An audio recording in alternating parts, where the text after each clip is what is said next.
Hindraf has yet to decide on who it will back at the coming 13th general election. It is still in talks with both Barisan Nasional and Pakatan Rakyat for endorsement of its blueprint. The movement has given a target date of April 18th for either coalition to decide on the blueprint. This will determine who they will ask the Indian community to vote for at the general election. At a press conference today, Hindraf's National Advisor N Ganesan provided a status briefing to media and followers.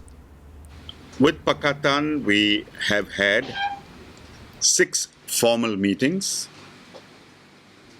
and at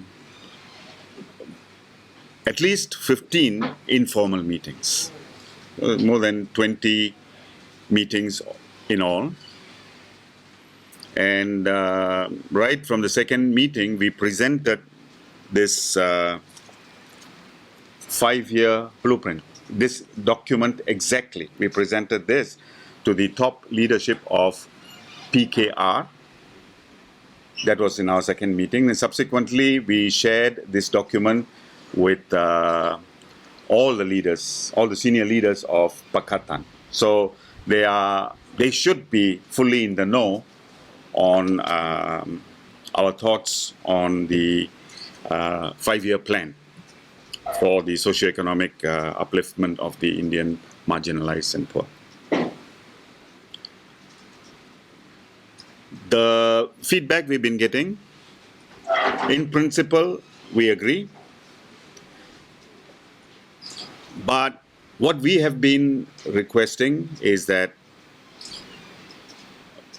to, make a verbal acceptance of our blueprint is not sufficient. We need it to be endorsed in a more binding way. And that's basically, where it is still at today. Pakatan has not yet come forward to endorse our blueprint in a more binding way, in the form of agreement or memorandum of understanding between Pakatan and us. Our doors are still open, and we have said this many times, right from the time we started. We opened up the discussions with both Pakatan and Barisan. We have stated that whoever endorses our blueprint in a binding way will get our support. Will get our support. That still stands today. That still stands today. And since they have not yet come up to us and say and told us that, okay, we're ready now, we haven't made any move to express support in the elections for them because of what we have required. That's where it is today. The door is still open, right? And that's why we have not yet taken our position. See, people say, how can you do this? It's not done in politics. We disagree. We don't owe allegiance to any political party in the country. We only owe allegiance to the people that we seek to represent. Right? And it is for them that, whatever we do, there must be benefit. On the Barisan side, Mr. Vedamurthy was on hunger strike from the 10th of March to the 31st of March. And on somewhere in between, the Prime Minister requested for a meeting with Hindraf. And on the 15th day of his fast, we actually went in, Mr. Vedamurthy, Mr. Sambalingam and myself, we went in and we initiated the discussions with the Prime Minister.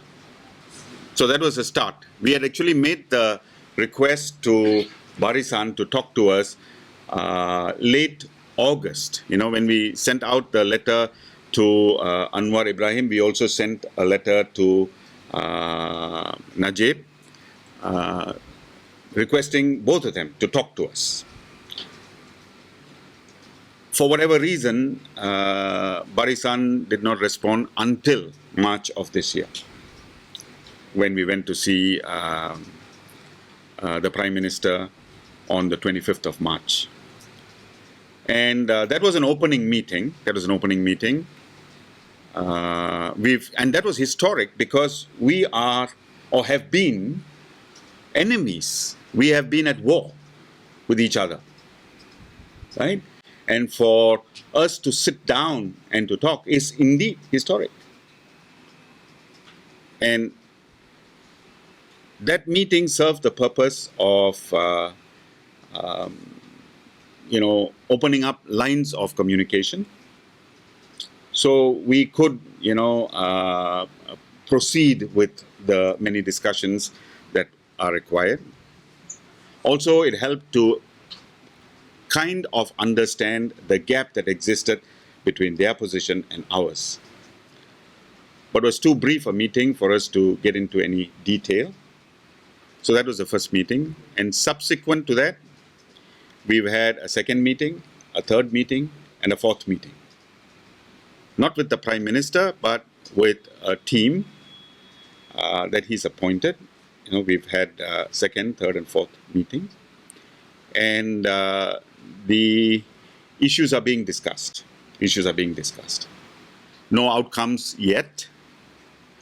We are, whatever the outcome, we will know very soon. Again, as I say, our purpose, why Hindraf exists, is basically to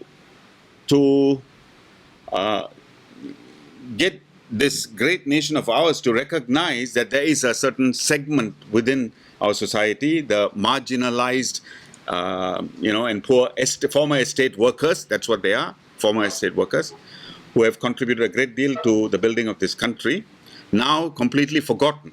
So our purpose is to get them out of that depressed state.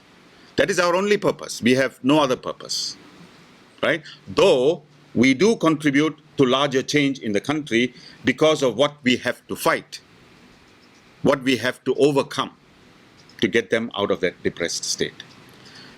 Our stated objectives, twofold. One, to bring the marginalized and poor Indians into the mainstream of national development. That's our first objective. And that is about economic justice. Our second objective is to eliminate state-sponsored racist and religious supremacist policies. And that's a human rights, you can say, objective, human rights objective. We have always stayed true to this objective. We will continue to stay true to these objectives. Right? So whatever is happening now has to be seen in this light. That, we are talking to Pakatan and we are talking to Barisan because we want to have the problem of the depressed state of the Indian poor addressed in a comprehensive and permanent manner.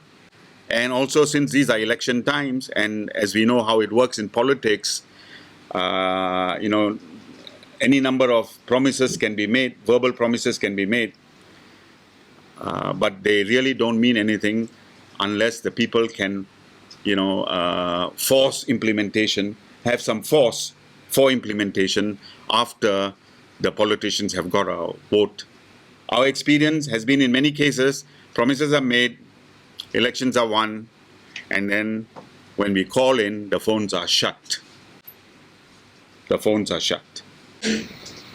Our target date for when so to speak, the door closes is the 18th of April, 2 days before nomination.